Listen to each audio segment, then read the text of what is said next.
Welcome to Rise and Thrive. This is the podcast with the leaders who help make our communities thrive, and the inspirational stories we hope will move you into more community engagement. I'm your host, Patrece. My guest today is Kristi Whitacre. Kristi is the Director of Community Development at Thrive West Central. She helps make our communities thrive for sure. Welcome, Kristi. Thanks for having me. The reason primarily you are here this morning is to talk about a brand new program through Thrive called Thrive Together. Tell us about this new program. You're right, Patrice. It's a brand new program we're launching this fall called Thrive Together, and it's for loneliness. So people who feel lonely, and research shows that 40% of our population at some time feels lonely throughout the year. So this program is really to engage those people, and there's 3 different ways to get involved in the program. The first way is we're partnering with mental health licensed providers throughout our county and our surrounding counties to provide monthly workshops on loneliness. What is loneliness? How can we overcome loneliness? What are some skills we need? What are some things we could be doing? So those are going to be instrumental in providing that education for that foundation for loneliness. Then the second way to get involved is through events. We have partnered with so many different businesses and organizations to provide a variety of events every month, ranging from yoga classes, exercise, connecting with nature, guided hikes. We're going to have connection with arts and culture, painting classes, tours through our history museum, tons of stuff. And the best part about it, this first year, all of those things are free. Oh, wonderful. Yes. So we have grant funding through congregations with communities, and it's a Lilly grant funded the organization that is connecting congregations with community efforts to solve big problems.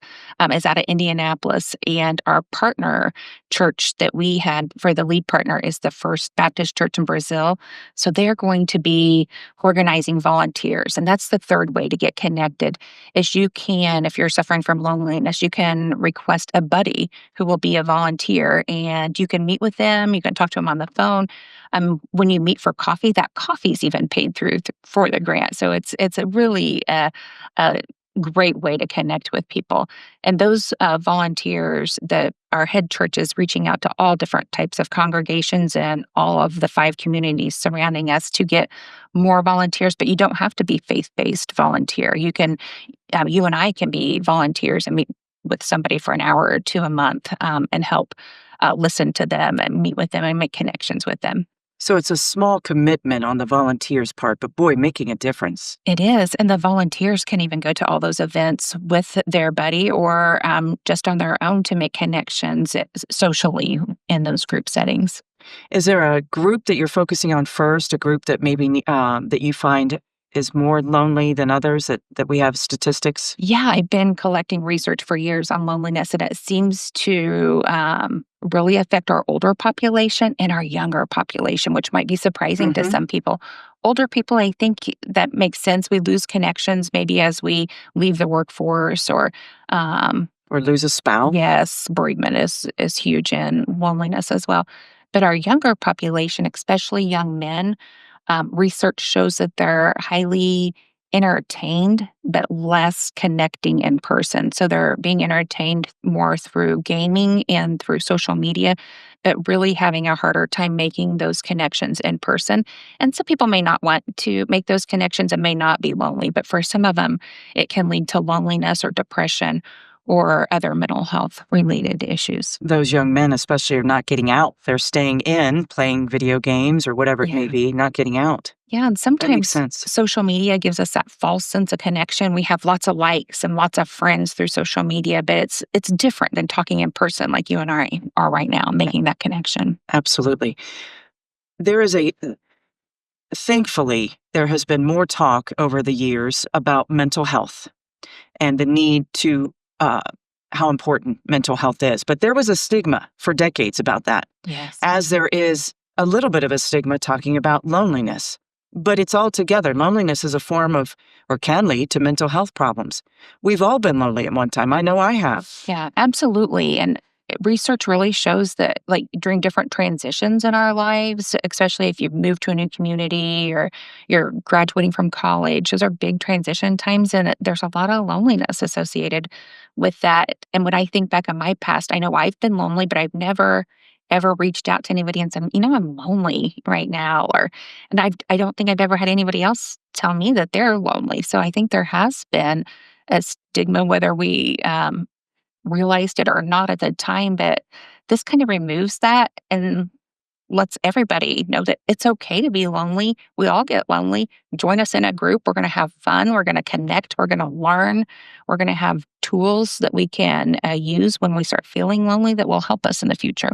I love the idea of this program. If you think about it, as we age, and we've gone through milestones in our life, when the kids leave home, if you go through a divorce, retirement, um, losing a spouse, things even as we age, that can lead to loneliness. Or if you think back in your life of, yeah, I was lonely then, it's awful. It's a terrible feeling. If you are afraid to step up as a participant, you can step up as a volunteer, however, right? And you really get the same effect. It's wonderful. You're meeting friends no matter what. Yes, yes. So, yeah, if that's an obstacle for you and you don't want to sign up as a member, you can sign up as a volunteer, and you're still connecting with people. You're still have all the access to all the programming as well. And you're not only helping someone else, but you're hopefully helping yourself in the end. Yes, absolutely. We hope it's beneficial on both sides, the volunteer side and the member side. When this gets going, because I know we're in the process of getting it going, how can people find out more? How can people sign up?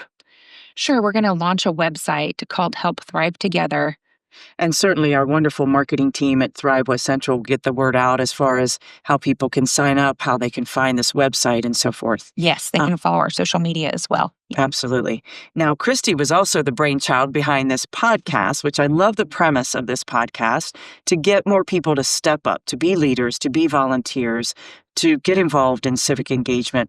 Why do you feel that that's important for our community, all the communities? In my previous career, Patrece, I got to start a leadership program, Leadership Vigo County through Purdue Extension. And what I loved most about that program is every year I took 12 people through that program. I didn't know those people before. And when I got towards the end of each session, I fell in love with each and every one of those people. I learned from each of those people. And the point was for them to learn through the program, which I hope they all did. But I thought, wow, I want everybody to be able to have that experience and connect with these leaders that are kind of the unsung heroes a lot of time in our community. So I thought I wanted to do the podcast forever. I'm so glad you're with us and can do that, because I think that's a great way to get women, minorities, people. Maybe it'll spark interest in leadership, and maybe they will be interested in doing it. Well, and if you think about it too, if someone is lonely, even just a little bit, perhaps maybe a program like Thrive Together may not be for them right away, but if they volunteer or if they step up and help a civic engagement, a group, they'll find friends and network that way too, and feel more fulfilled. That's the idea. We all want to feel fulfilled. Absolutely. And if the loneliness program isn't for them and they're wanting to develop those leadership skills, I highly recommend volunteering to be on a nonprofit board as a board member. Throughout my career, I've always been involved with at least 2 at a time, and I believe in term limits. So I feel like after every 3 years, at least, people need to roll off boards, because we need young people and new ideas. So I love serving on nonprofit boards. It connects you with other people that you don't know in the community. You can help with that organization. We all have talents that we can share. And I hear a lot of people say, I don't have time right now. I have kids or this going on, or I'm finishing school or whatever. You're never going to have more time. Just volunteer on a board and you're going to benefit from it. Absolutely. Do you have a philosophy of leadership, Kristi, that you believe in? I've always loved nonprofit leadership, so I think I lead as a servant leader. I love the idea of making impact in our community and being that positive influence. I've always, that's been my philosophy. And within that and the teams that I've led, I think it's super important to know your own strengths and weaknesses, and then brutally focus on those strengths, kind of forget those weaknesses. I feel like if we pour all of ourselves into our strengths and know the strengths and weaknesses of teams and build some great teams, we're all going to be more successful. Weaknesses, though, let's talk about that. Oh boy. Failure. We all make mistakes, all Oh of yeah. us. But that can turn into a strength. It can. So failure's a little bit hard for me. I'm a little bit of a perfectionist. I have to just be honest in this moment. And I've always struggled with failure. Sure, we all do. So when I was in healthcare, I really grasped onto the whole scientific process of finding out root cause analysis. What's the root of the problem? Because it's usually not me. I internalize everything. So I want to fix everything, but it's usually not me. And once you learn some of those processes about how to look at problems in different ways, it's helped me a lot with failure and learning to deal with that. I know years ago we had Fail Fest in the county. Shelley Klingerman, when she was involved with the co-working sites, she launched that, and I went to that a couple of years just to hear great success stories. They would get up and talk about launching their business and failures and stuff. It was just so refreshing to hear failure framed in that way. It really helped me change my perspective on failure. Good. Look at it more positively instead of negatively. Absolutely. Yeah, it certainly is a negative word, but it can make some positive change. Yes, I like success much better. Oh, sure. um, Anything else you would want to add about Thrive Together, your hopes, your dreams for this program, or anything at all? I hope people give it a chance and really use it to connect with other people and connect with the community and take advantage this first year. Like I said, it's all grant paid for. So really get involved and It's a wonderful program. The premise is wonderful. And if everyone just sat down and really thought, they've been lonely at some point in their life. Maybe they reached out to family, to friends, whatever it may be, but there are plenty of people that just don't. And they need someone just to reach out to just get them out the door. And that's the thing. Just get out the door. yeah, absolutely. That's the first part. Get out the door, make that connection. Right. I wish you the very best luck with that, and I'll do anything I can to help you with that program because I truly believe in that. It's just important for everybody. Yeah, To thank have- you so much. Oh, Yeah. thank you. As you always say, hugs are important. Everybody Hugs needs a are hug. important. And if you can get that hug, whether it's physically or just mentally through this Thrive Together, then Yep. then it's a success. Yep, Wonderful. absolutely. Thank you so much, Kristi, for your time. We certainly need more role models like Kristi Whitacre, so we thank you so much. We hope you will rise and thrive. Please join us by rising up, making a difference in your community, helping our communities thrive. I'm Patrece Dayton. Have a great day.